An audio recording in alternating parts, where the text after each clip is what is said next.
Hi, I'm Vernaz and welcome to Low Carb Keto Recipes and Having Fun. Cheese straws?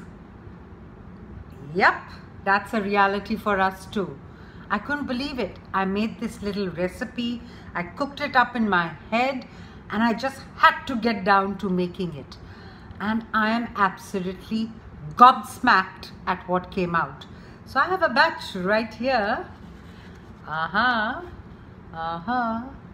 Cheese straws. Can you see that? Can you see that? I want to show you my little container with all of them. Look at that. Is it too bright? Maybe I should make it little. Yeah, I think that's better. There you go. Can you see that?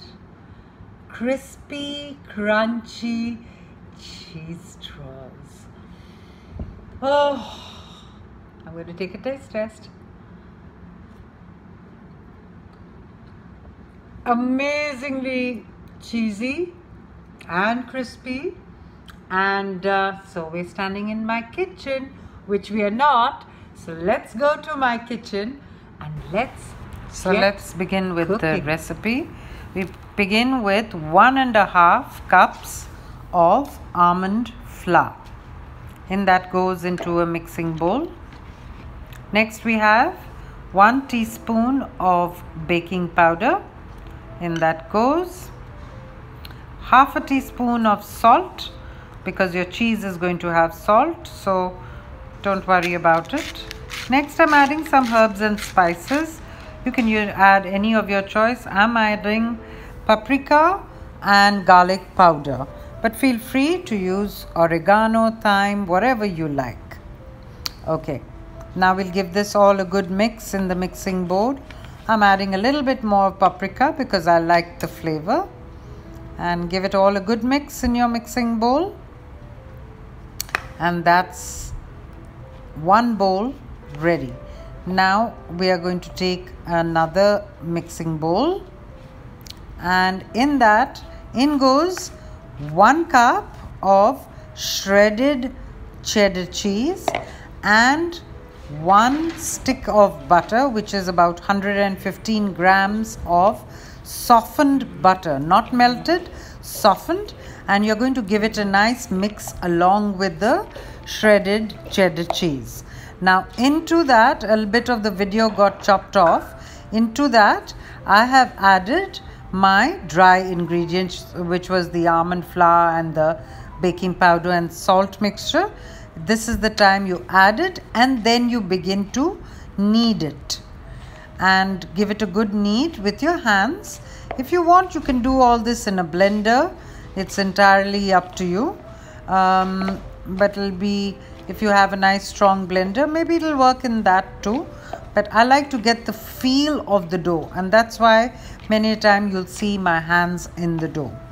Okay, so now we just have one more last ingredient to bring it all together, and that is, we're going to add 1 egg.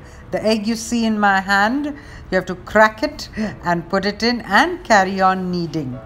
Again, something went wrong in the video, but I'm telling you in words. So that's the egg shell that was left, which I'm throwing in the dustbin. So I've added that 1 egg, and you carry on kneading it till it comes into a lovely soft dough.